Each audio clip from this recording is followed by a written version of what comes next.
welcome back to Miss Moreno's homeschool classroom. I hope everybody's had a good day. As you can see, I brought some friends. Do you guys remember these friends from our classroom?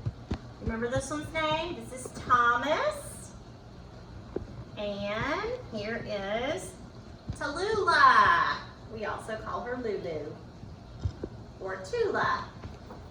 Anyway, I just thought I would bring them home and let you guys see that they're doing really well. Currently fighting over celery, you know.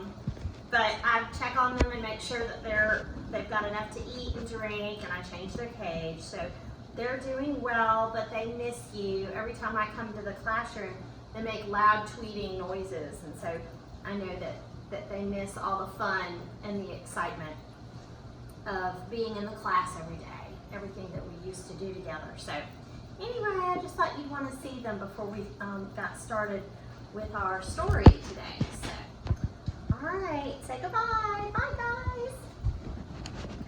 There's Lulu. Okay, here's Thomas. Here, take the celery with us. They can munch on that. Okay.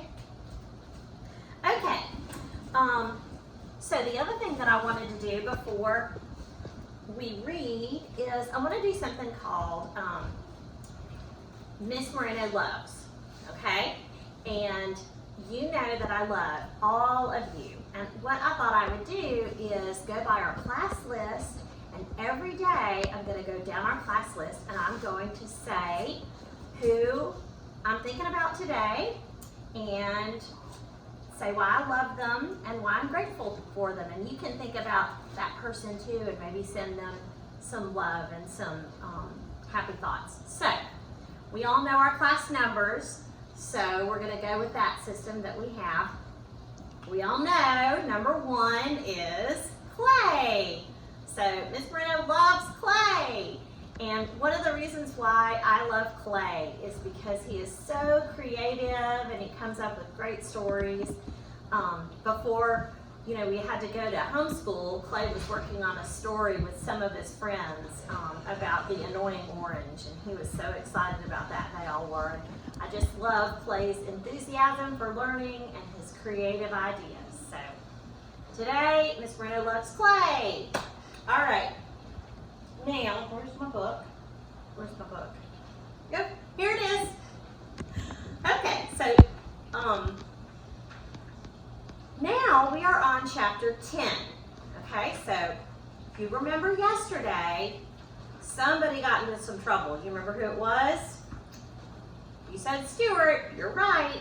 Stuart got trapped on this garbage boat, and he was going to get dumped into the ocean, and he was for sure, you know, that was it. He had seen the last of life, and at the very last minute, who came to rescue him?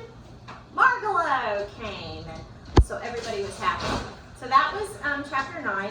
Chapter 10 is called Springtime. Okay, Snowbell the cat enjoyed nighttime more than daytime. Perhaps it was because his eyes liked the dark. But I think it was because there are always so many worthwhile things going on in New York at night. Snowbell had several friends in the neighborhood. Some of them were house cats, others were store cats. He knew a Maltese cat in the A&P, a white Persian in the apartment house next door, a tortoiseshell in the delicatessen, that's like a little restaurant that sells sandwiches, a tiger cat in the basement of the branch library, and a beautiful young Angora who had escaped from a cage in a pet shop on 3rd Avenue and had gone to live a free life of her own in the tool house of the small park near Stuart's home. One fine evening, Snowbell had been calling on the Angora in the park. He started home late, and it was such a lovely night, she said she would walk along with him to keep him company. When they got to Mr. Little's house, the two cats sat down at the foot of a tall vine which ran up the side of the house past George's bedroom. This vine was useful to Snowbell because he could climb it at night and crawled into the house through George's open window. Snowbell began telling his friend about Margalo and Stuart. "Goodness," said the Angora cat. "You mean to say you live in the same house with a bird and a mouse and you don't do anything about it?" "That's the situation," replied Snowbell. "But what can I do about it? Please remember that Stuart is a member of the family and the bird is a permanent guest like myself." And so here's a picture of Snowbell and his friend, the Angora cat, talking together.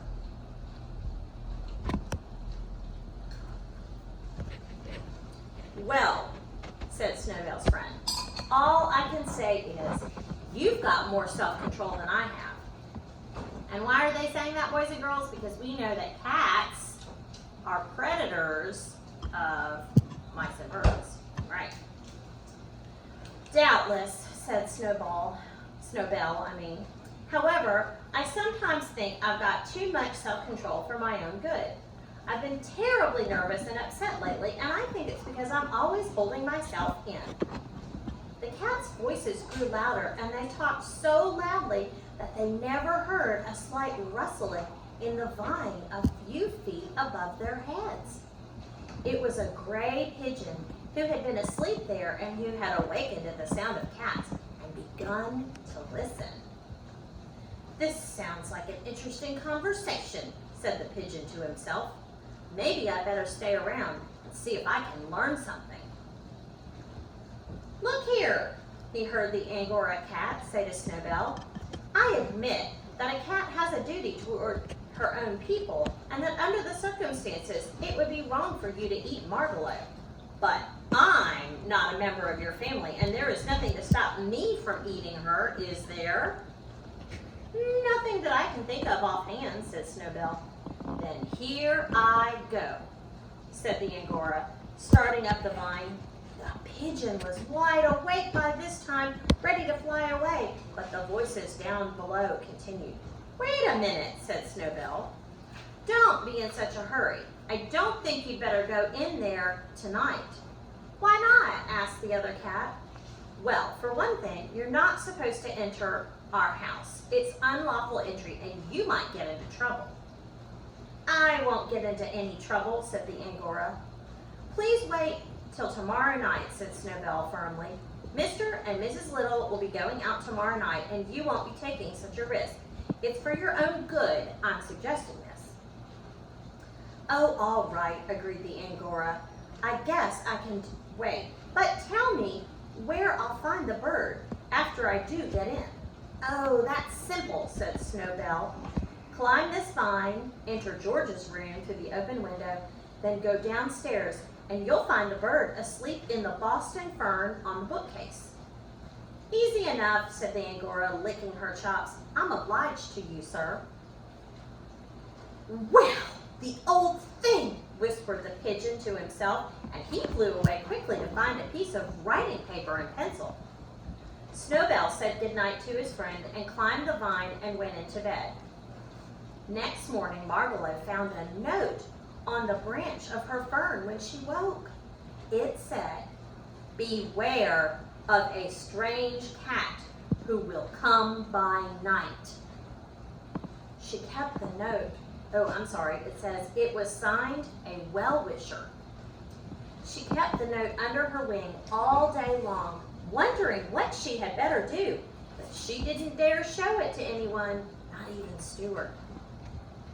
She couldn't eat, she was so frightened. "What had I better do?" she kept saying to herself.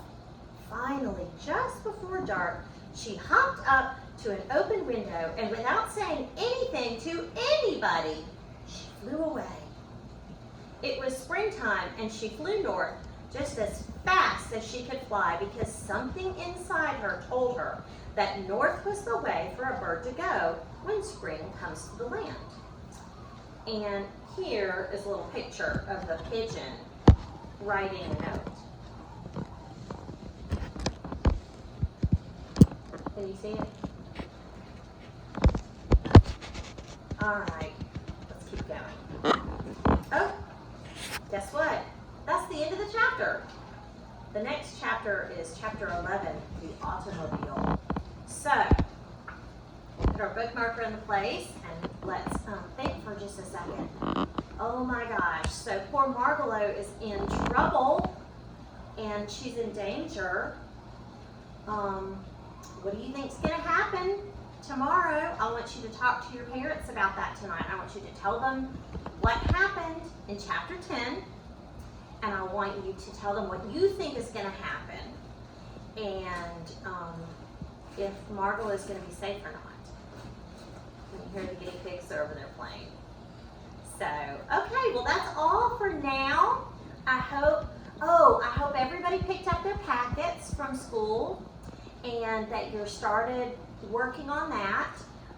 If you have any questions, you know you can always have your parents email me or text me. I would be glad to help you with any of the work if you're confused or you have trouble with it. So hopefully you're going to be working on that soon. And I miss you all, and I love you all very much, and I will talk to you tomorrow.